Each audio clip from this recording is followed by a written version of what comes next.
Hi viewers, welcome to one India Telugu. నేను మీ లింగారెడ్డి. సుదీర్ఘ వాద ప్రతివాదనల నడుమ వక్ఫ్ సవరణ బిల్లు 2025 అయితే రాజ్యసభలో కూడా ఆమోదం పొందింది. ముందుగా చూసుకున్నట్లయితే బుధవారం అర్ధరాత్రి లోక్సభలో ఆమోదం పొందిన ఈ బిల్లు గురువారం రాజ్యసభ ముందుకు రావడం జరిగింది. ఎట్టకేలకు వాద ప్రతివాదనలు దేశం మొత్తం నుంచి వినిపిస్తున్న వ్యతిరేక సానుకూల పవనాల నేపథ్యంలో గురువారం అర్ధరాత్రి రాజ్యసభలో కూడా ఈ బిల్లు ఆమోదం పొందింది.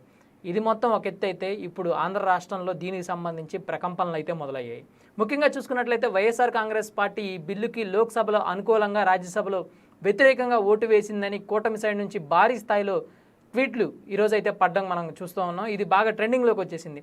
వైఎస్ఆర్ కాంగ్రెస్ పార్టీది ద్వంద్వ వైఖరి అని చెప్పేసి అప్పుడు ఒకలాగా ఇప్పుడు ఒకలాగా బిహేవ్ చేసే మెంటాలిటీ జగన్మోహన్ రెడ్డికి ఉందని చెప్పేసి కూటమి అనుకూలంగా ఉన్న ఎక్స్ అకౌంట్లలో ఇదైతే మనకు కనిపిస్తుంది. అయితే అసలు ఏం జరిగింది? వైఎస్ఆర్ కాంగ్రెస్ పార్టీ ఎలాంటి స్టాండ్ తీసుకుంది? లోక్సభలో వ్యతిరేకంగా, రాజ్యసభలో అనుకూలంగా ఓటు వేసిందా? అసలు ఏం జరిగింది? ఆ పార్టీ విప్ జారీ చేసిన క్రమంలో జరిగిన పరిణామాలు, ఓటింగ్ జరిగినంత వరకు సాగిన ప్రక్రియ, ఇప్పుడు దానికి సంబంధించి వైఎస్ఆర్ కాంగ్రెస్ పార్టీ విడుదల చేసిన అధికారిక ప్రకటన అన్నీ ఒకసారి మనం చూద్దాం. నిన్న విప్ జారీ చేసే సమయంలో ఆ పార్టీ రాజ్యసభ సభ్యుడు వైవి సుబ్బారెడ్డి రాజ్యసభలో ఉన్న తమ పార్టీకి సంబంధించిన 7గురికి కూడా విప్ జారీ చేయడం జరిగింది. ఆ 7గురి పేర్లు కూడా ఒకసారి చదువుతాను. ఆళ్ళ అయోధ్య రామరెడ్డి, గొల్లా బాబురావు, పరిమళ నత్వాని, పిల్లి సుభాష్ చంద్రబోస్, మేడా రఘునాథ్ రెడ్డి, నిరంజన్ రెడ్డి, వైవి సుబ్బారెడ్డి, ఈ 7గురు వైఎస్ఆర్ కాంగ్రెస్ పార్టీ తరఫున రాజ్యసభకు అయితే ప్రాతినిధ్యం వహిస్తూ ఉన్నారు. వీళ్ళు నిన్న రాజ్యసభలో చర్చలో పాల్గొనడం అయితే జరిగింది. దీనికి సంబంధించి దానికంటే ముందుగానే వైవి సుబ్బారెడ్డి వీళ్ళందరికీ విప్ జారీ చేయడం జరిగింది. ఈ జారీ చేసిన విప్ అనేది ఇప్పుడు సోషల్ మీడియాలో బాగా ట్రెండింగ్లోకి వచ్చింది. ఒక్కసారి ఆ విప్ ఏంటో చదువుతాను. To all YSRCP Rajya Sabha members, subject work amendment bill 2025, discussion on work amendment bill is to be held today in Rajya Sabha. All Rajya Sabha members should be present in house at the time of voting and vote against the work amendment bill. ఇందులో miss అయిన చిన్న full stop వల్ల పూర్తిగా అర్థమే మారిపోయింది.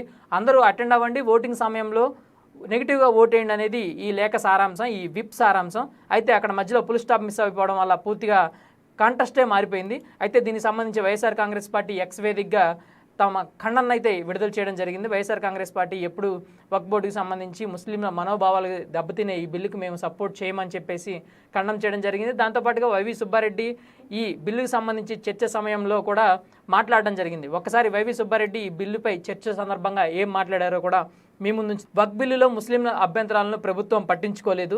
ఈ bill మత స్వేచ్ఛను హరించేలా ఉంది. ఏపీలో 50 లక్షల మంది ముస్లింలు ఉన్నారు. వారి ప్రయోజనాలకు, వక్ఫ్ ఆస్తులకు రక్షణ కల్పించడంలో కూటమి ప్రభుత్వం విఫలమైంది. వక్ఫ్ బిల్లులకు టీడీపీ మద్దతు ఇచ్చి తమ నిజస్వరూపాన్ని బయటపెట్టింది. తమ సిద్ధాంతాల కంటే రాజకీయాలు ముఖ్యమని టీడీపీ చెప్పింది. ముస్లింల విశ్వాసాన్ని టీడీపీ కోల్పోయింది. ప్రజాస్వామ్యం అంటే కేవలం ఓట్లు కాదు, విలువలు కూడా పాటించాలి. జేఏసీలో ముస్లింల అభ్యంతరాలను వైఎస్ఆర్సీపీ స్పష్టం చేసింది. వైఎస్ఆర్సీపీ ఈ బిల్లును వ్యతిరేకిస్తుంది. ఈ బిల్లు ప్రాథమిక హక్కులకు విరుద్ధం, రాజ్యాంగ విరుద్ధంగా ఉన్న ఈ బిల్లు చెల్లదని ఆర్టికల్ 13 స్పష్టం చేస్తుంది. మైనార్టీ ఆస్తుల వ్యవహారంలో ప్రభుత్వాల జోక్యం అనవసరం. వేలాది సంవత్సరాలుగా ముస్లింల ఆధీనంలో ఉన్న భూమిపై జోక్యం చేసుకోవడం వారి హక్కులకు భంగం కలిగించడమే. వక్ఫ్ బోర్డులో నాన్ ముస్లింలను చేర్చడం వారి మత వ్యవహారాల్లో జోక్యం చేసుకోవడమే అవుతుంది. ఇది ఆర్టికల్ 25కు విరుద్ధమని వైవి సుబ్బారెడ్డి రాజ్యసభలో అయితే మాట్లాడడం అయితే జరిగింది. అయితే వైఎస్ఆర్ కాంగ్రెస్ పార్టీకి సంబంధించి నిన్న మొత్తం ఈ డిస్కషన్ జరుగుతున్న క్రమంలో వైఎస్ఆర్ కాంగ్రెస్ పార్టీకి సంబంధించిన 6గురు రాజ్యసభ మెంబర్స్ అయితే ఈ డిస్కషన్లో పాల్గొనడం జరిగింది. ఒక్క పరిమళ నత్వాన్ని మాత్రం ఈ డిస్కషన్కి, ఈ ఓటింగ్కి దూరంగా ఉన్నారు.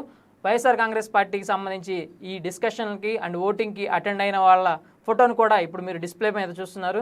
ముందు సీట్లో కూర్చున్న వ్యక్తి పిల్లి సుభాష్ చంద్రబోస్, వెనక వరుసగా నిరంజన్ రెడ్డి, మధ్యలో వైవి సుబ్బారెడ్డి, అటుపక్క మేధా రఘునాథ్ రెడ్డి, వెనక ఆళ్ళ అయోధ్య రామరెడ్డి, చివరిగా గొల్లా బాబురావు. వీళ్ళంతా వైఎస్ఆర్ కాంగ్రెస్ పార్టీకి సంబంధించి రెడ్ మార్కులో టిక్ చేస్తున్న వీళ్ళంతా వైఎస్ఆర్ కాంగ్రెస్ పార్టీ సభ్యులు.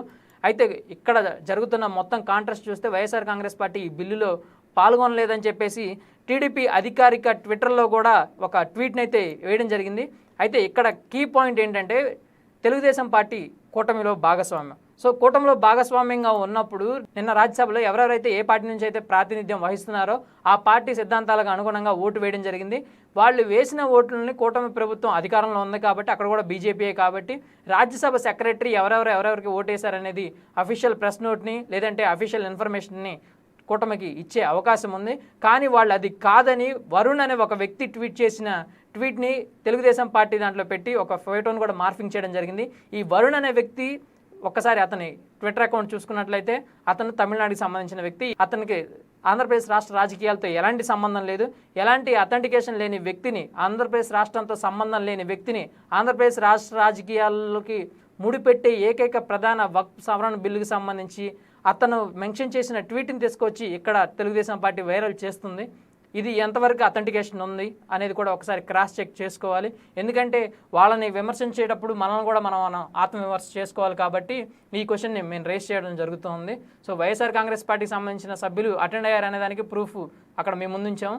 ఇది తెలుగుదేశం పార్టీ నుంచి పోస్ట్ అయిన ఈ ట్వీట్ని కూడా చూసి అసలు నిజంగా వైఎస్ఆర్ కాంగ్రెస్ పార్టీ బిల్లో పాల్గొందా లేదా అనేది ఇప్పుడు ఖచ్చితంగా తెలుగుదేశం పార్టీ నుంచి రిప్లై రావాల్సి ఉంది. Thank you for watching.